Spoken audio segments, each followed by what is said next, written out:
కూలీ సినిమా రికార్డులని కూల్చేస్తుంది భయ్య. కానీ కంటెంట్ తోటి కూలిపోయింది సినిమా అని చెప్పాలి భయ్య. సినిమా మాత్రం యావరేజ్ ఉంది. సినిమాలో ప్లస్లు మైనస్ చూసుకుంటే భయ్య నిజంగా అనిరుద్ధి మ్యూజిక్ బ్యాక్గ్రౌండ్ స్కోర్ వేరే లెవెల్ ఉందని చెప్పొచ్చు. అండ్ స్క్రీన్ ప్లే మాత్రం ఎక్సలెంట్ ఉంది. స్టోరీ లైన్ మాత్రం ఓల్డ్ స్టోరీ లైన్ లాగా అనిపిస్తుంది. నాగార్జున క్యారెక్టర్ బాగుంది, రజనీకాంత్ క్యారెక్టర్ బాగుంది. కానీ వీళ్ళిద్దరిని మించేలా చేసిరు. మరో ఈ రెండు క్యారెక్టర్లు ఎక్సలెంట్ ఉన్నాయని చెప్పొచ్చు. అదే షౌబిన్ పాత్ర ఎక్సలెంట్ చేసిండు భయ్య. నిజంగా సినిమా స్టార్టింగ్ నుంచి ఎండ్ వరకు ఖతర్నాక్ పర్ఫార్మెన్స్ చూస్తారు. ఎక్సలెంట్ యాక్టింగ్ అని చెప్పాలి. కిర్రాక్ పర్ఫార్మెన్స్ చూపించిండు షౌబిన్ బాయ్. అండ్ నెక్స్ట్ లేడీ గెటప్ భయ్య అదుర్స్ ఉంటుంది సినిమాలో. నిజంగా రచిత రాము ఖతర్నాక్ ఉంది భయ్య. ఏమన్నా యాక్టింగ్ అసలు విలనిజం నెక్స్ట్ లెవెల్లో చూపించారు. ఆ యాక్టర్ మాత్రం వేరే లెవెల్లో కుమ్మి పడేసింది భయ్య. సినిమాలో హైలైట్ అంటే వీళ్ళిద్దరు క్యారెక్టర్లు ఉన్నాయని చెప్పొచ్చు. ఇక వరెస్ట్ అండ్ వేస్ట్ క్యారెక్టర్లు పెట్టిరంటే అది Upendra character and American character అని చెప్పొచ్చు భయ్య. ఉపేంద్రనైనా కనీసం అక్కడ సెట్ అయ్యింది, కానీ అసలు ఎందుకు అమెరికాను పెట్టిరని ఘోరమైన సిచ్యువేషన్ భయ్య. నిజంగా లాస్ట్ మూమెంట్లో ఒక జోకర్ లాగా యాక్టింగ్ చేసి అనిపించింది భయ్య. నిజంగా సినిమాలో అనవసరంగా పెట్టిరు అమెరికాన్ని అండ్ నెక్స్ట్ ఉపేంద్ర అని చెప్పొచ్చు భయ్య. ఓవరాల్గా సినిమా యావరేజ్ ఉన్నది, కానీ బాగా ట్రై చేసిండు లోకేష్ కనకరాజు అని చెప్పాలి భయ్య. లోకేష్ కనకరాజు మార్క్ అయితే మనం ఎక్కడ చూడలేమని చెప్పొచ్చు. సినిమాలో ట్విస్టులు ఉన్నాయి, కానీ ఇంకా సినిమా ఎగ్జిక్యూషన్ అనేది అక్కడక్కడ మిస్ అయింది అనిపిస్తుంది భయ్య. నిజంగా మోనికా సాంగ్ బాగుంది. అండ్ నెక్స్ట్ వచ్చి శృతి హాసన్ ఉన్నది అంటే అట్లా నడుచుకుంటూ పోయింది, అంతేగాని పెద్ద పర్ఫార్మెన్స్ అయితే మనకు ఆ రేంజ్లో కనిపించదు భయ్య. నిజంగా ఓవరాల్గా సినిమా మాత్రం యావరేజ్గా ఉందని చెప్పొచ్చు. కానీ రజనీకాంత్ ఫ్యాన్స్ అండ్ నెక్స్ట్ అతడు 50 ఇయర్స్ కంప్లీట్ అయిన సందర్భంగా సినిమా వచ్చింది కాబట్టి ఒక్కసారి మనం చూడవచ్చు. అండ్ నాగార్జున కూడా మంచి యాక్టింగ్ చేసిండు.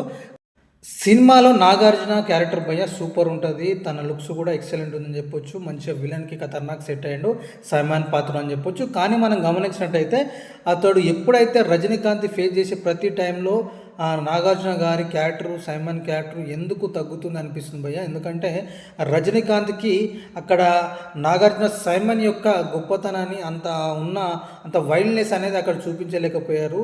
ప్రతి దాంట్లో డామినేషన్ ఇక్కడ రజనీకాంతే కనిపిస్తుందని చెప్పొచ్చు. నాగార్జున విలనిజం వేరే వాళ్ళ దగ్గర చూపిస్తాడు, కానీ అక్కడ ఎందుకో ప్రతిసారి రజనీకాంత్ ఎంటర్ అయిన ప్రతిసారి అతడు తగ్గుతున్నట్టు అనిపిస్తుంది. అయినప్పటికీ నాగార్జున డిఫరెంట్గా కొత్తగా మంచి లుక్స్ తోటి ఈ ఏజ్లో అతడు ఇంత మంచి రోల్ వేయడం నిజంగా సూపర్ అని చెప్పొచ్చు. కానీ వీళ్ళందరినీ తలదన్నేలా కుమ్మి పడేసిండు యాక్టింగ్ తోటి సౌబిన్. అండ్ నెక్స్ట్ వాళ్ళ వైఫ్ క్యారెక్టర్ వచ్చేసి ఖతర్నాక్ చేసింది అయిపోవచ్చు. వీళ్ళిద్దరి కోసం సినిమాకి వెళ్ళి చూడండి భయ్య. కూలీ సినిమా రిలీజ్ ముందు భయ్య జనాలకు పిచ్చెక్కిచ్చిరు అయిపోతోటి అని చెప్పాలి. ఎక్కడ చూసినా కూలు వారు ఇట్ అవుతుందా కూలి ఇట్ అవుతుందా అని ఒకటే రచ్చ ఉంది భయ్య ఫ్యాన్స్ మధ్య. కానీ సినిమాలు వచ్చిన తర్వాత ఊహించిన రేంజ్లో అయితే సినిమా లేవు భయ్య. యావరేజ్ కథలతోటి యావరేజ్ యాక్టింగ్ తోటి సినిమాలు అయితే రిలీజ్ కావడం జరిగిందని భయ్య. ఆయన ఇక్కడ ఏంటంటే ఇంత మెయిన్ బిగ్గెస్ట్ హీరోలతోటి వరల్డ్ వైడ్ రిలీజ్ అయిన కూలీ మాత్రం కలెక్షన్లు కుమ్మేస్తుంది భయ్య. నిజంగా అసలు ఫస్ట్ రోజే 100 కోట్లు దాటిపోయిందని చెప్పొచ్చు. సెకండ్ రోజు దాదాపు 200 కోట్ల వరకు కలెక్షన్స్ అవుతున్నాయి భయ్య. ఇక్కడ చూసినా హౌస్ఫుల్ టికెట్ దొరకక మాత్రం సినిమా మాత్రం వేరే లెవెల్లో కలెక్షన్ల పరంగా అసలు దుమ్ము రేపి దంచి కొట్టిందని చెప్పొచ్చు. కానీ సినిమా అనుకున్నంత రేంజ్లో మాత్రం జనాల్ని ఆకట్టుకోలేకపోయిందని చెప్పాలి భయ్య. నిజంగా సినిమా గురించి మాట్లాడుకుంటే రిలీజ్ ముందు మాత్రం వీళ్ళు ఇచ్చిన ప్రీ రిలీజ్ ఈవెంట్లో కావచ్చు, ఎక్కడ పడితే అక్కడ ఇచ్చిన స్పీచ్లకి అసలు హైప్ వేరే లెవెల్లో పోయింది భయ్య. కానీ సినిమా మాత్రం ఆ రేంజ్లో మాత్రం పోలేదని మనం క్లియర్గా చెప్పొచ్చు. కూలీ సినిమాలో లోకేష్ కనకరాజు ఎంచుకున్న స్టోరీ లైన్ యావరేజ్ ఉంది భయ్య. ఎగ్జిక్యూషన్ కూడా చాలా చోట్ల మిస్ అయిపోయింది.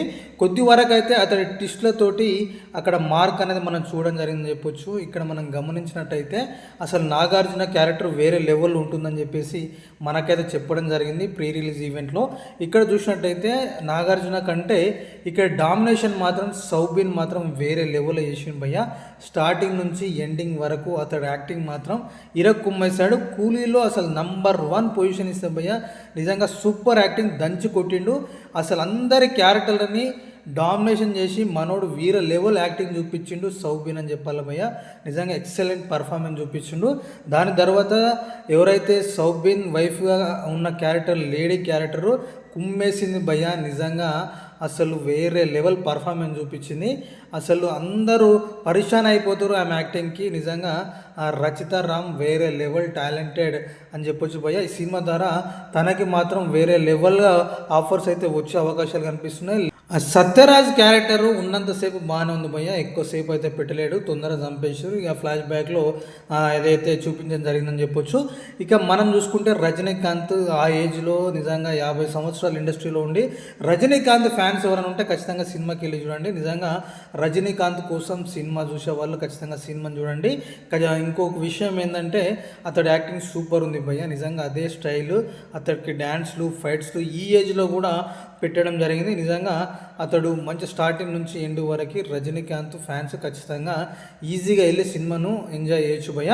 ఇక్కడ చూసుకుంటే శృతి హాసన్ పెట్టారు. శృతి హాసన్ స్టార్టింగ్ నుంచి ఎండ్ వరకు ఒకటే యాంగిల్లో ఉంటుంది. ఆమె కొంచెం టాలెంట్ కొంచెం ఎక్సలెంట్గా చూపిస్తే బాగుండు అనిపించింది. ఈ ట్విస్ట్లు అయితే ఆమె ఏం పెట్టలేదు, జస్ట్ సాదా సీదా ఒక అమ్మాయిలాగా అందులో చూపించడం జరిగిందని చెప్పాలి.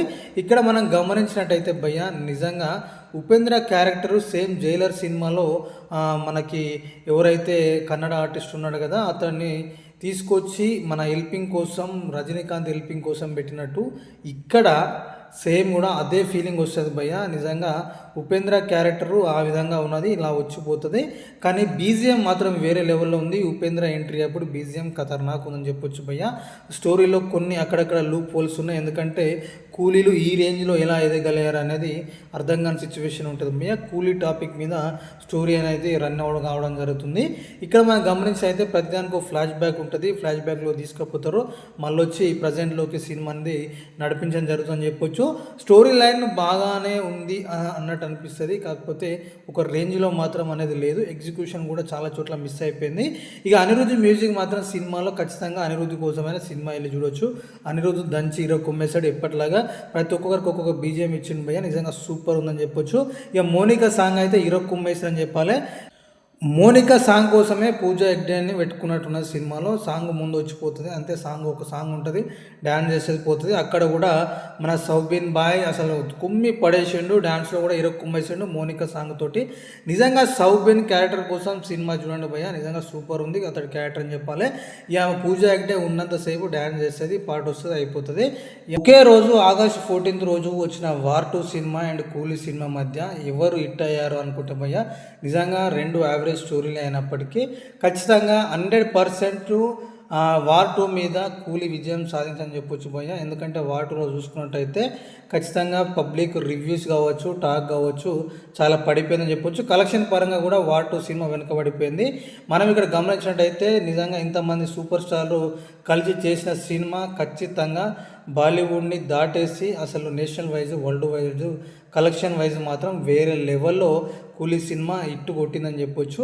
నిజంగా కలెక్షన్ పరంగా సినిమా భారీ మెజారిటీ ఇట్టు కొట్టింది కంపేరింగ్ విత్ మన వార్ 2 అని చెప్పొచ్చు భయ్య. నిజంగా ఇక్కడ మనం గమనించినట్టయితే లోకేష్ కనకరాజు హిట్ అయిపోయిండు, కలెక్షన్ల పరంగా మంచి భారీ సినిమా తీసి ఇట్టు కొట్టినని చెప్పొచ్చు భయ్య. కానీ కంటెంట్ పరంగా లోకేష్ కనకరాజు మనం ఊహించుకున్నంత ట్విస్ట్లు ఊహించుకున్నంత ఏదైతే డైరెక్షన్ కానీ మనం మిస్ అయ్యాం భయ్య. నిజంగా ఇక్కడ మనం ఖచ్చితంగా ఫెయిల్యూర్ కనిపిస్తుంది. లోకేష్ కనకరాజు యొక్క డైరెక్షన్లో లోపాలు మాత్రం ఈ సినిమాలో చూడొచ్చు. ఓవరాల్గా చూసుకుంటే సినిమా మాత్రం యావరేజ్గా రన్ అవుతుంది, కలెక్షన్ పరంగా రికార్డుల మూత మోగిస్తుంది.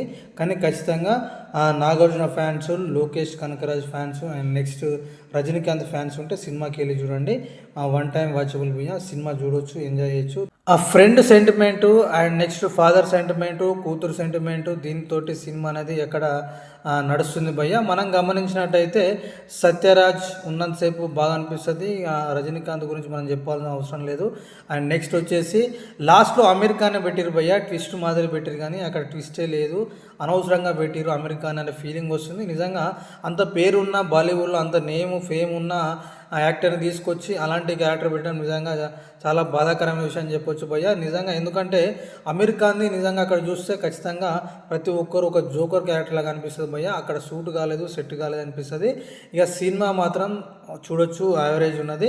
ఖచ్చితంగా కలెక్షన్ల పరంగా సినిమా మాత్రం కుమ్మి పడేసి కూల కొట్టుతుందని చెప్పొచ్చు రికార్డుని. కానీ కంటెంట్ పరంగా మాత్రం ఊహించినంత రేంజ్లో ఆ జనాల్లో ఎక్స్పెక్టేషన్ అంత రేంజ్ను మాత్రం రీచ్ కాలని చెప్పొచ్చు. నిజంగా సినిమా రజనీకాంత్ కోసం అతడు అతడు చేసిన 50 సంవత్సరాల ఏదైతే తర్వాత సినిమా రిలీజ్ అయింది కాబట్టి ఖచ్చితంగా ప్రతి ఒక్కరూ సినిమాకి వెళ్ళి చూడొచ్చు. సినిమా మాత్రం బాగుంది భయ్య. వీకెండ్లో మీరు చూడదగ్గ సినిమా అని చెప్పొచ్చు. ఇక మనం గమనించినట్టయితే తెలుగులో మాత్రం ఖచ్చితంగా నాగార్జున డిఫరెంట్ రోల్ ప్లే చేసిండు. అతడు యాక్టింగ్, అతడి లుక్స్ మాత్రం ఖతర్నాక్ ఉన్నాయని చెప్పొచ్చు. ఇక్కడ మాత్రం సినిమా మీరు వెళ్ళాల్సింది అనిరుద్ధి మ్యూజిక్ కోసం అండ్ సౌబిన్ యొక్క యాక్టింగ్ కోసం అండ్ నెక్స్ట్ రచిత రామ్ యొక్క యాక్టింగ్ కోసం వెళ్ళి చూడండి భయ్య. సినిమా మాత్రం సూపర్ ఉందని చెప్పొచ్చు. కానీ ఈ రేంజ్లో ఎక్స్పెక్ట్ చేసినంత రేంజ్లో లేదు కాబట్టి యావరేజ్ టాక్ అయితే సినిమా మాత్రం ఉందని చెప్పాలి. చూస్తూనే ఉండండి. మన ఛానల్ని లైక్ చేయండి, షేర్ చేయండి, సబ్స్క్రైబ్ చేయండి. Thank you very much.